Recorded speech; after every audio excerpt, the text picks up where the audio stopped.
ഈശോ മിശിഹായ്ക്ക് സ്തുതിയായിരിക്കട്ടെ. ഞാൻ മാണിപ്പറമ്പിലച്ചൻ. ഫാദർ ജെറിനെ ഉടുപ്പൂരി വിടണം. എറണാകുളം അങ്കമാലി അതിരൂപതയിലെ പ്രസാദഗിരി ഇടവകയിൽ പരമപരിശുദ്ധ ആരാധനയായ വിശുദ്ധ കുർബാന അർപ്പിച്ചുകൊണ്ടിരുന്ന ജോൺ തോട്ടുപുറം അച്ഛനെ, 82 വയസ്സുള്ള വന്യ വൈദികനെ അൾത്താരിൽ കയറി ആക്രമിക്കാനും കഴുത്തിന് പിടിച്ച് വലിക്കാനും വലിച്ചിടയ്ക്കാനും ചവിട്ടിക്കൂട്ടാനും പ്രേരിപ്പിച്ച് ഗുണ്ടകളെ കൊണ്ടുവന്ന മുൻ വികാരി ഫാദർ ജെറിൻ മാർട്ടിൻ പാലത്തിങ്കലിനെ ഉടനെ വൈദിക വൃത്തിയിൽ നിന്ന് പുറത്താക്കാൻ സഭാ നേതൃത്വം തയ്യാറാകണം. ഇല്ലെങ്കിൽ മെത്രാന്മാർക്ക് പരിശുദ്ധ കുർബാനിൽ വിശ്വാസമില്ലെന്നും അവർക്ക് കത്തോലിക്ക മെത്രാന്മാരായിരിക്കാൻ യോഗ്യതയില്ലെന്നും ഞങ്ങൾ നിഗമനത്തിലെത്തും. ഇത് 3-ാം തവണയാണ്. ആദ്യം 33 പേരുടെ ആഭിചാര കുർബാന, അവർക്കെതിരെ നിങ്ങൾ എന്ത് നടപടിയെടുത്തു? പിന്നെ മൂത്രപ്പുരയുടെ മുമ്പിൽ ഒരു ഇൻസ്റ്റന്റ് കുർബാന, അതിനെ അപലപിക്കാൻ പോലും നിങ്ങൾ തയ്യാറായില്ല. ഇപ്പോൾ ഇത് 3-ാമത്തെ.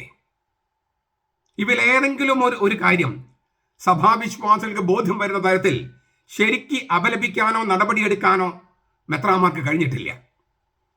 ഇക്കാര്യത്തിൽ, ഈ ഫാദർ ജെറിന്റെ കാര്യത്തിൽ ഉടനടി നടപടിയെടുക്കുന്നില്ലെങ്കിൽ, 5-6 കൊല്ലം കഴിഞ്ഞിട്ടല്ല, ഇപ്പോൾ നടപടി എടുക്കുന്നില്ലെങ്കിൽ സീറോ മലബാർ സഭയിൽ വിശുദ്ധ കുർബാനിൽ വിശ്വസിക്കുന്ന സകല വൈദികരുടെയും സകല കന്യാസ്ത്രീകളുടെയും സകല അൽമാരുടെയും ഒപ്പുശേഖരണം നടത്തി ഞങ്ങൾ നൊൻഷിയോ, പൗരത്വ തിരുസംഘം, വിശ്വാസ തിരുസംഘം, മാർപ്പാപ്പ മുതലായ കത്തോലിക്ക സഭയുടെ അധികാരികളെ അറിയിക്കാൻ നിർബന്ധിതരാകും.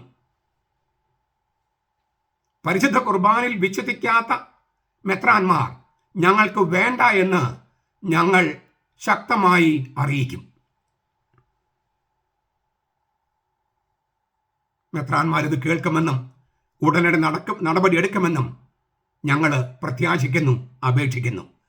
ഞങ്ങൾ നിങ്ങൾക്കെതിരെ വിശ്വാസമില്ലാത്ത മെത്രാന്മാർ എന്ന് പറഞ്ഞ് പരാതി കൊടുക്കാൻ ഇടവരുത്തരുത്. നമ്മുടെ കർത്താവ് ഈശോ മിശിഹായുടെ കൃപയും പിതാവായ ദൈവത്തിന്റെ സ്നേഹവും പരിശുദ്ധാത്മാവിന്റെ സഹവാസവും നാം എല്ലാവരോടും കൂടി ഉണ്ടായിരിക്കട്ടെ, ഇപ്പോഴും എപ്പോഴും എന്നേക്കും. ആമേൻ.